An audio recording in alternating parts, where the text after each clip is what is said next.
The Galactic Council had existed for 3,000 years before humans ever left their home planet. In that time, the great species of the galaxy had built empires, fought wars, and created laws that governed 1,000,000 worlds. They believed they understood how the universe worked. They believed they knew every type of species that could exist. Then humanity arrived. Ambassador Daniel Morse stood at the window of his quarters on Orvaxis Prime, watching ships from dozens of species dock at the massive station. 15 years had passed since first contact, and humanity was still considered a junior species by the Council. They were given a small voice in meetings. Their concerns were noted but rarely addressed. Their requests were processed slowly, if at all. Daniel had spent his entire career trying to change this through patience and diplomacy. He believed that if humans showed themselves to be reasonable, peaceful, and willing to work within the system, they would eventually earn respect. He was beginning to wonder if he had been wrong. "Ambassador," said Commander Lisa Trent as she entered the room. She was his military attaché, a woman with sharp eyes and a sharper mind. "The Council has responded to our request for arbitration." Daniel turned from the window. "And they've scheduled a hearing." Lisa paused. "In 6 months." Daniel closed his eyes for a moment. 3 human cargo vessels had been seized by the Keth Dominion in neutral space 2 weeks ago. 42 crew members had been killed. The evidence was clear. The crime was obvious. And the Council wanted to wait 6 months to even discuss it. "I see," Daniel said quietly. "Earth is not happy," Lisa continued. "The families of those crew members are demanding action. The military is asking why we keep accepting these delays." "What would you have me do, Commander? Declare war over 42 deaths?" "I would have you stop accepting insults disguised as procedure," Lisa said. Her voice was calm, but there was fire beneath it. "Every species on this station knows the Keth murdered our people. They also know the Council will do nothing about it. And they are watching to see how we respond." Daniel walked to his desk and sat down heavily. "If we respond with aggression, we prove every species right who says humans are violent and emotional. We lose any chance of being taken seriously." "And if we respond with patience?"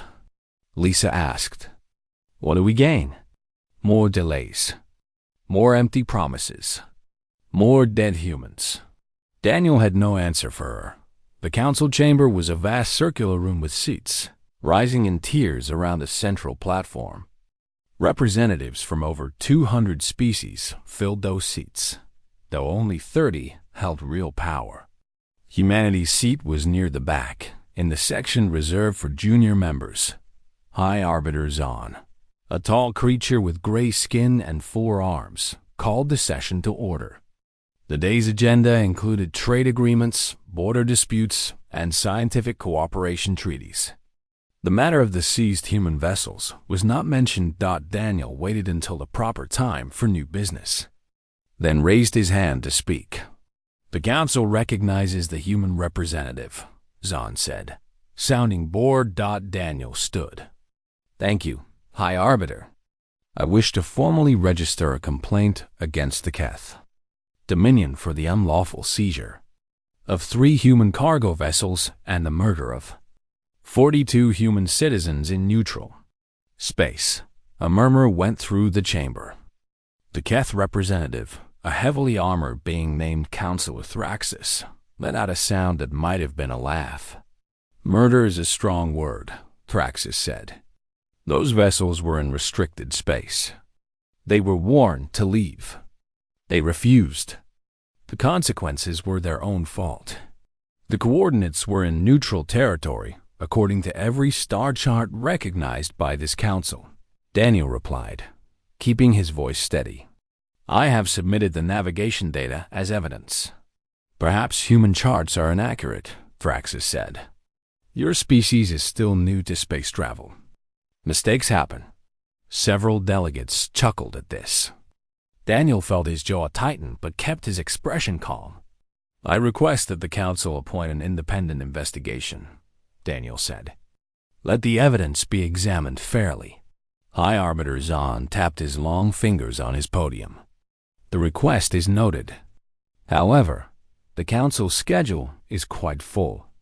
We can begin preliminary review in approximately 6 standard months.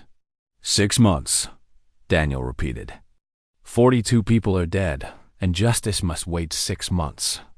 Justice must follow procedure, Zahn replied. Surely the humans understand the importance of proper procedure. Daniel looked around the chamber. He saw indifference on most faces, amusement on others. The Thashan ambassador, Sylvine, looked uncomfortable, but she said nothing. No one spoke in humanity's defense. I understand perfectly, High Arbiter, Daniel said. Humanity will await the Council's decision. He sat down after the session. Daniel walked through the corridors of the station toward the human section. Lisa fell into step beside him. You handled that well, she said. Better than I could have. Did I? Daniel asked.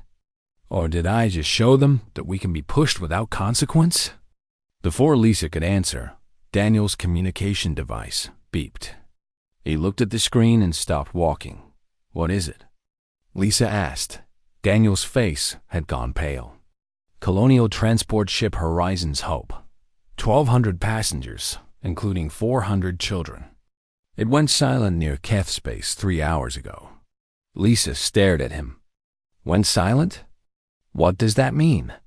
It means we've lost contact. It means something happened.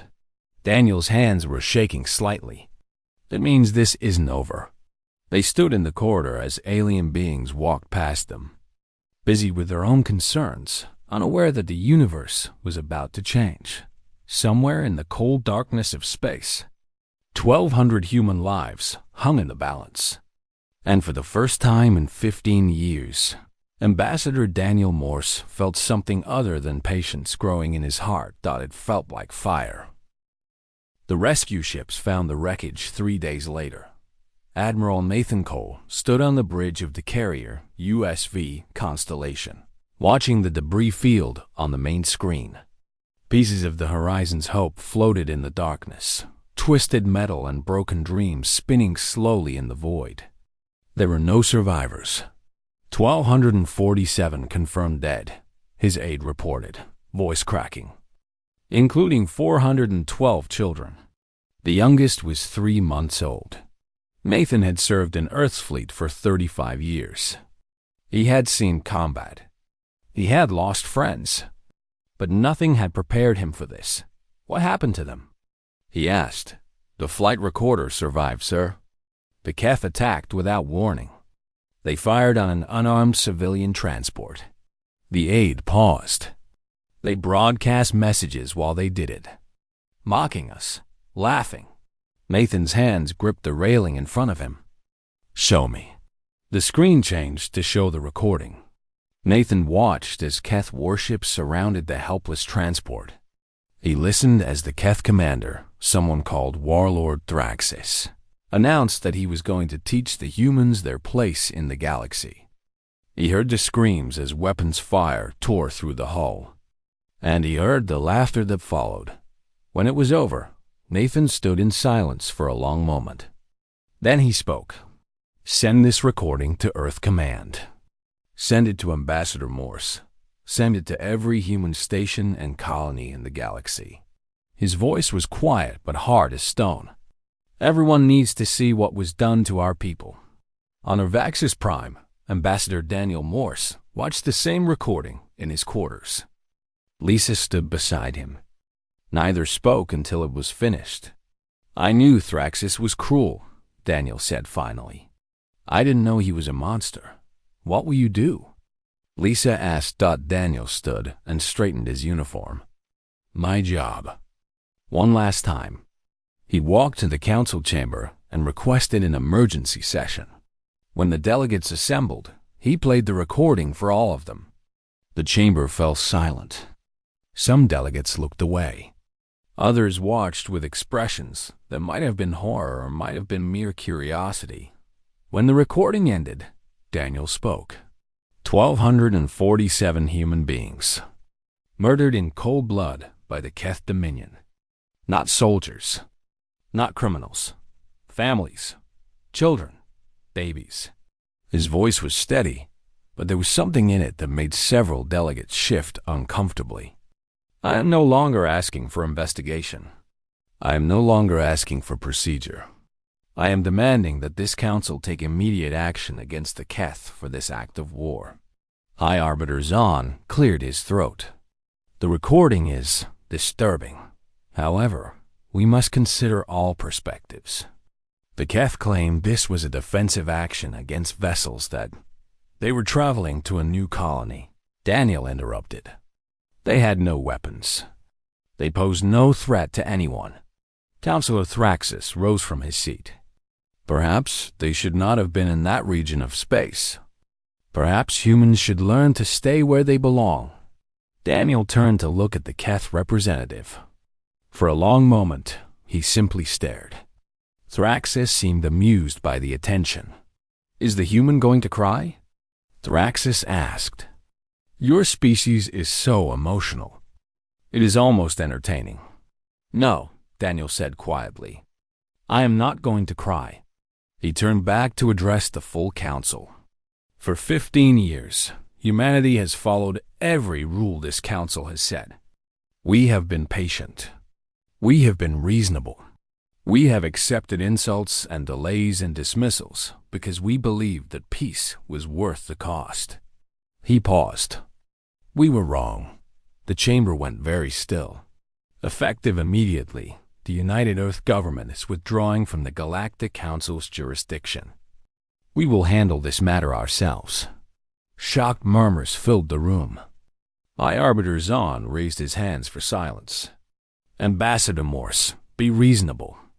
Leaving the Council's protection would be unwise for a species as young as yours. Protection? Daniel almost laughed. What protection? You could not even protect our children from being murdered. You could not even pretend to care. He shook his head. No, we are done asking for your help. We are done waiting for your justice. He walked toward the exit. At the door, he stopped and looked back. You have taught humanity a valuable lesson, Council. We came to the galaxy hoping to find friendship and fairness.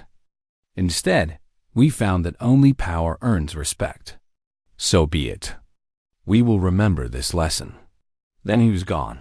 On Earth, Secretary General Paul Brennan addressed the planet in a broadcast that was also transmitted to every human colony and station. My fellow humans, he said, you have all seen the recording from the Horizon's Hope. You have seen what was done to our brothers and sisters, our sons and daughters. You have seen how the galaxy responded to our pleas for justice. He paused, and when he spoke again, his voice was cold. We extended our hand in friendship to the galaxy. That hand has been bitten.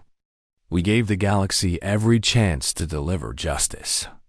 They refused. Another pause. We will not ask again. Across the galaxy, alien observers noted the broadcast and dismissed it as emotional posturing from a young species. Humans were soft, they said. Humans were weak. What could they possibly do? They would soon find out. In shipyards that had been officially closed for years, lights began to flicker on. Massive doors opened to reveal vessels that had been hidden in the darkness, waiting. Ships that the galaxy thought were decommissioned revealed weapon systems that no one had ever seen. Admiral Nathan Cole received new orders from Earth Command. He read them twice, then looked up at his bridge crew. Signal all fleet commanders, he said. Operation Silent Thunder is now active. It's time to show the galaxy who we really are. The crew exchanged glances. Some looked scared. Others looked grimly satisfied. All of them understood that the universe was about to change forever. In the cold depths of space, humanity's hidden fleet began to move. The first reports came from deep space observation posts near human territory. Sensors detected massive energy signatures moving through regions that were supposed to be empty. When analysts tried to identify the sources, they found themselves looking at something impossible. "This cannot be correct," said the Thashan intelligence officer, staring at his screens. "These readings suggest over 2,000 warships." "The humans only have a small defense fleet," his commander replied. "Perhaps 300 vessels at most." "Check your equipment." "I have checked it 5 times. The readings are accurate. These ships are coming from hidden bases throughout human space. Bases we never knew existed." The commander felt a cold sensation spread through his body. "Send this information to the Council immediately. And to our homeworld. Everyone needs to know." Within hours, the Galactic Council convened another emergency session. This time, the chamber was filled with fear instead of boredom. "Our intelligence networks have confirmed the reports," announced the valiant delegate. "The humans have been building a secret military force for at least a decade. Current estimates suggest they have over 2,000 combat-ready warships, possibly more." "That is impossible," said Counselor Thraxis. "We have been monitoring their shipyards. We would have noticed." "They built them underground," the Valiant replied, "in hollowed-out asteroids, in stations disguised as mining facilities. They were hiding their true capability from the very beginning." A heavy silence fell over the chamber. Ambassador Sylvine of Dashus stood up. "I tried to warn this council. I said we should treat the humans with respect. I said they were more capable than they appeared. No one listened. What do they want?" Someone asked. "What are they planning? What do you think they want?" Sylvine replied. "They want the Keth, and I fear they will destroy anyone who gets in their way." She had tried to contact Daniel Morse many times since humanity's withdrawal from the Council. She had sent messages pleading for a chance to talk, to find a peaceful solution. She had received only one response. "Your council had 15 years to treat us as equals. Time for talking is over." The words haunted her. Meanwhile, the Keth Dominion was preparing for war. Warlord Thraxis had been given full command of their military forces. He stood on the bridge of his flagship, the Dominion's Fist, and watched his fleet assemble around him. 4,000 warships, he said with satisfaction. "The largest fleet the Dominion has ever gathered. These humans think they can challenge us? We have been conquering species since before their ancestors crawled out of the mud." "Sir," one of his officers said carefully, "the reports suggest the human fleet is more advanced than we expected. Perhaps we should wait for more intelligence before engaging." Thraxis turned to look at the officer with cold eyes. "Are you suggesting we should be afraid of these soft creatures? They are weak. They are emotional. They cry over dead children." He made a sound of disgust. "War is about strength, and we are stronger. That is all that matters."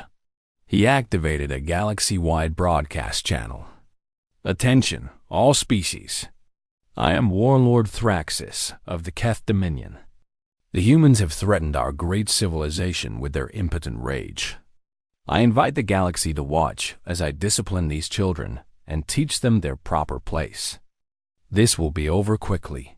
The message was received across thousands of worlds. Many species tuned in to watch what they expected to be a brief, one-sided battle.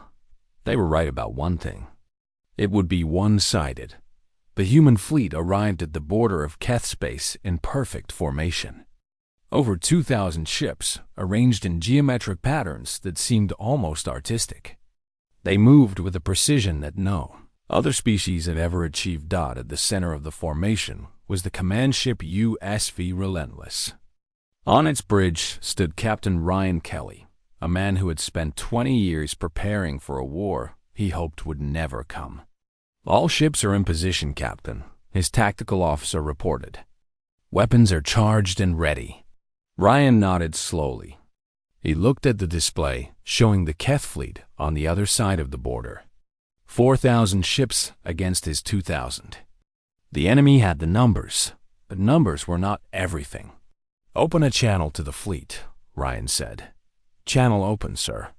This is Captain Kelly to all ships. You all know why we're here. You all saw what they did to the Horizon's Hope. You heard the screams of our families. You heard the Keth laughing." He paused. "Today, we give them nothing to laugh about." A message arrived from Admiral Cole at the rear of the formation.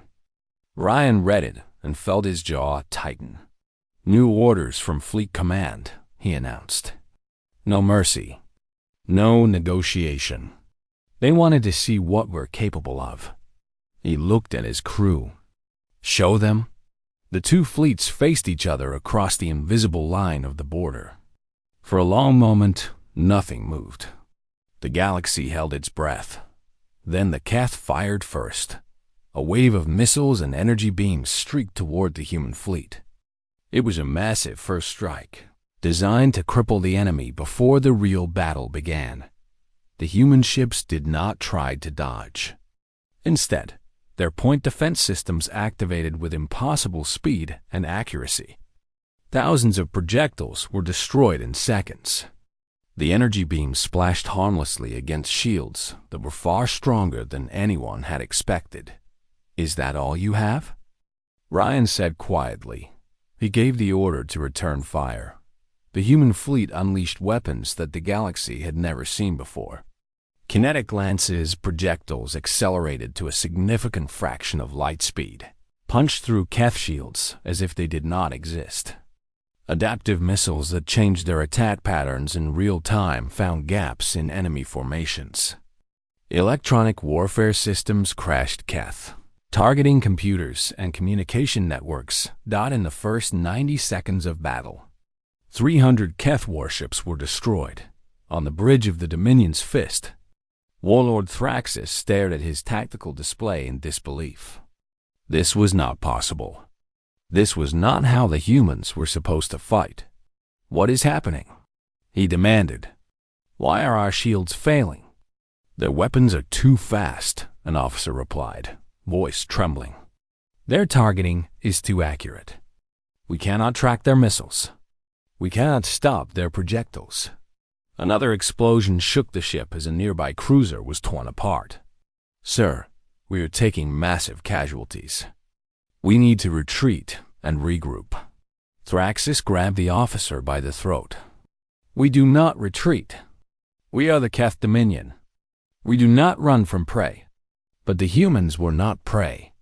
They never had been. Across the galaxy, billions of beings watched the battle unfold in real time. They saw the Keth fleet, which had seemed so powerful, being systematically destroyed by a species they had dismissed as weak and emotional dot, and for the first time, they felt something they had never felt toward humans before: fear. The Battle of Keth's Reach would be studied by military academies across the galaxy for centuries to come, not because it was a close fight, but because it showed what happened when a species underestimated humanity. Captain Ryan Kelly moved through the battlefield like a conductor leading an orchestra. His ship, the Relentless, cut through enemy formations while coordinating attacks across the entire fleet. Human vessels moved in patterns that seemed almost choreographed, each ship supporting its neighbors, each attack creating openings for the next. "Enemy carrier group at bearing 275, his tactical officer called out. "They're trying to flank our left wing." "Strike Group Delta, intercept," Ryan ordered calmly. "Gamma Group, continue pressure on the center. I want their formation broken within the hour." On thousands of worlds, viewers watched the battle through sensor feeds and broadcast drones. They had expected to see the Keth crush the upstart humans. Instead, they saw something that challenged everything they believed about the galaxy. Human pilots performed maneuvers that would have killed most species. They pulled turns that generated forces strong enough to crush bones, yet they kept flying. They sustained damage that should have been fatal, yet they kept fighting. The galaxy finally understood what it meant for a species to evolve on a world where everything was trying to kill them. Humans were Deathworlders, and they had been holding back. In the Galactic Council observation chamber, Ambassador Sylvine watched the destruction with tears in her eyes. She had spent years building friendships with human diplomats. She had believed that with enough time, the galaxy would learn to appreciate humanity's kindness and patience. Now she was watching that kindness burn away. "This is a massacre," said another delegate. "Should we intervene?" "Intervene?" Sylvine laughed bitterly. "With what? Did you see what they did to those Keth cruisers? Our entire fleet would not last 5 minutes against them. Then what do? We watch. And we pray they remember that we never personally harmed them." On the battlefield, the Keth fleet was falling apart. 2 hours into the battle, they had lost over half their ships. Their formation was broken. Their communication networks were in chaos. Their weapons could not penetrate human shields. Their shields could not stop human weapons. Warlord Thraxus stood on his damaged bridge, surrounded by sparking consoles and the bodies of his crew. His confidence had turned to rage, and his rage was turning to something he had never felt before. Fear. "Open a channel to the human flagship," he ordered. "Sir?" "Do it." The channel opened. Thraxus straightened what remained of his uniform and tried to compose himself. "This is Warlord Thraxus of the Keth Dominion. I am prepared to discuss terms of surrender. The Dominion will agree to pay compensation for the human vessels we destroyed. We will return to our borders and—" "No." The single word came from Captain Kelly's voice, cold and flat. "You do not understand," Thraxus said, his voice rising. "I am offering you victory. I am offering you everything you asked for. Take it and end this battle." "You killed 1,200 people," Kelly replied. "You killed our children. You broadcast recordings of yourself laughing while they died." A pause. "Surrender was an option before you did that. It is not an option now. This is against all conventions of war. You cannot refuse surrender. Your Dominion never signed any conventions with humanity. You said we were too insignificant to bother with formal treaties." Kelly's voice grew even colder. "You were right about one thing, Warlord. We were paying attention to everything you taught us about how the galaxy works. Power is all that matters. Only the strong deserve respect.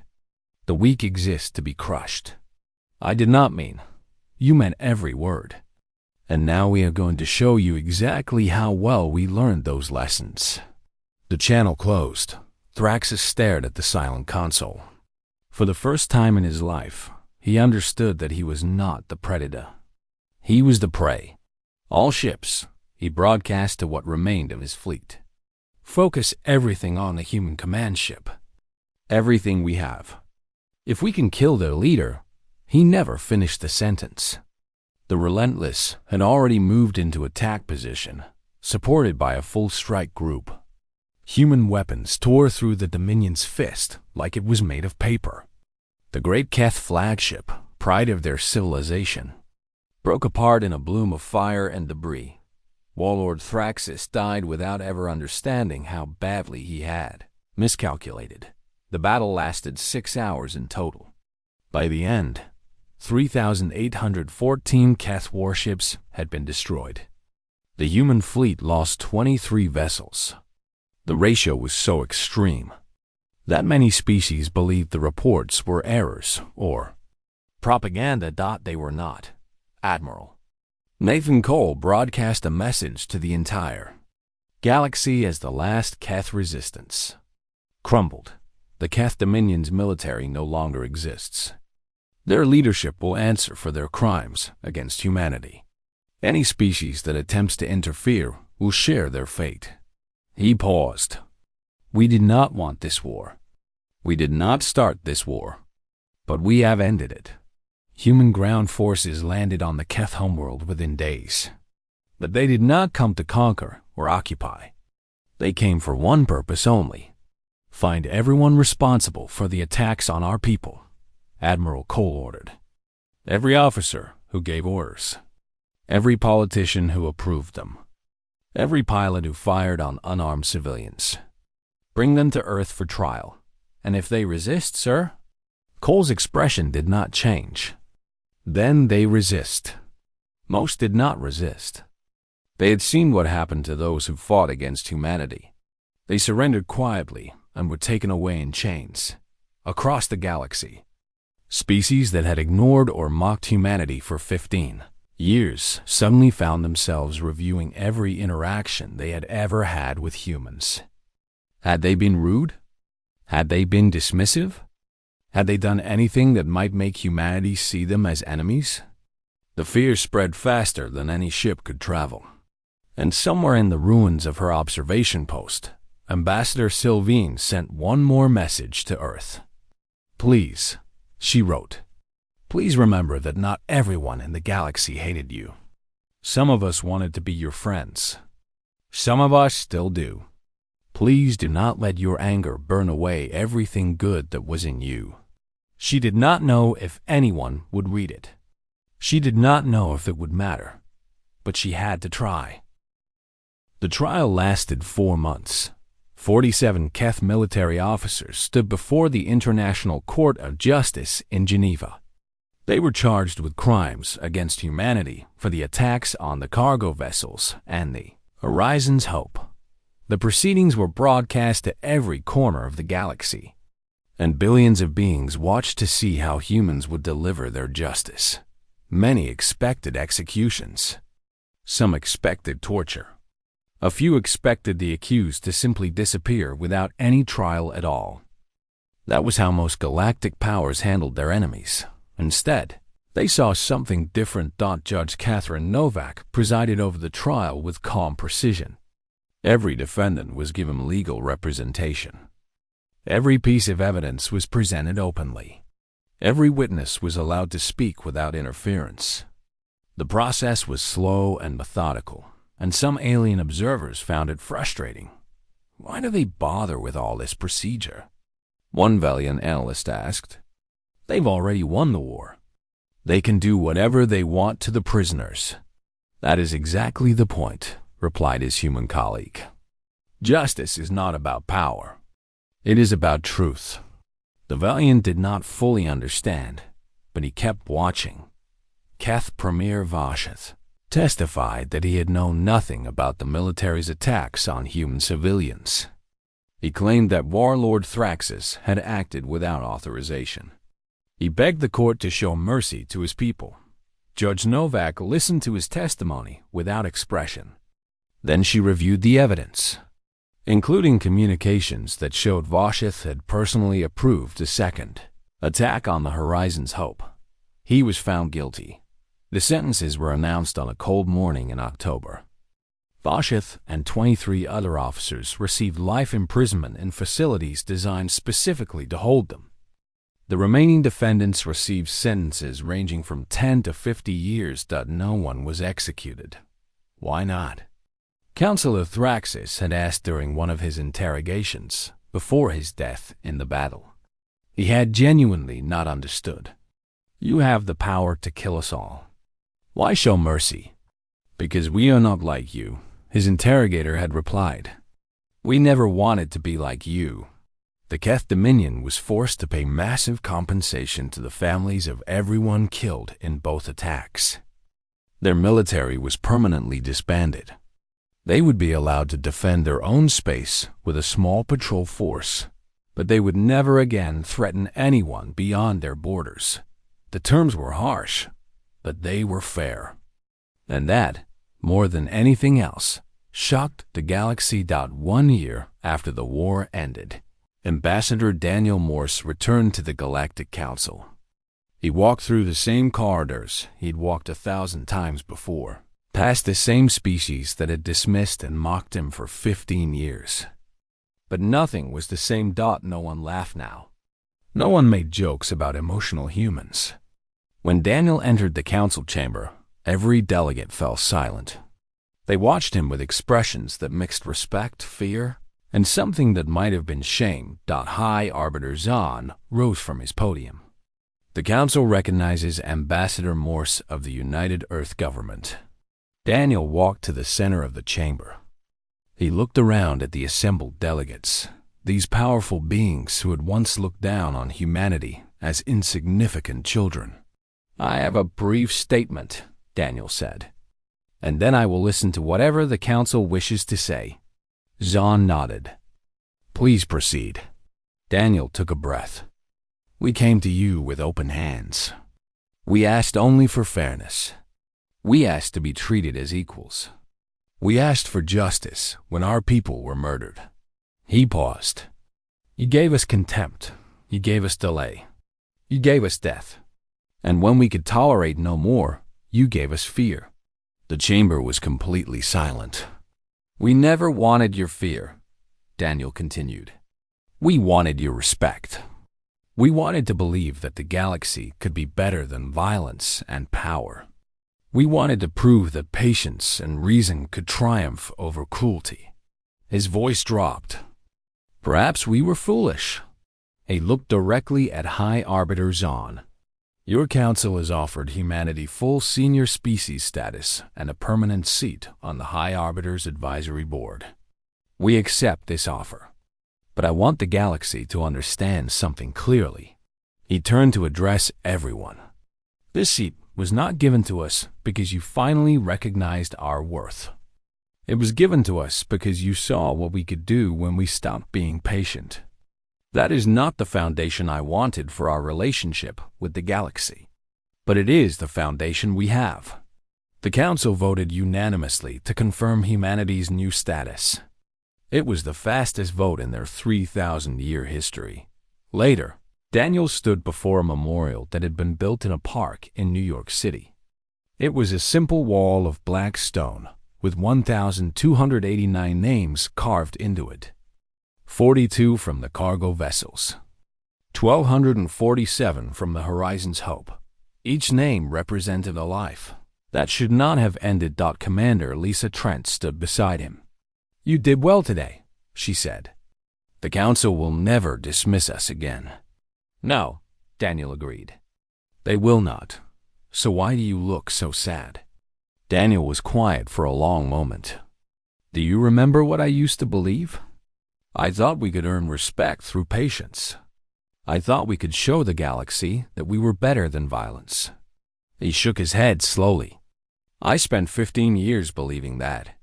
And in one day, I proved myself wrong.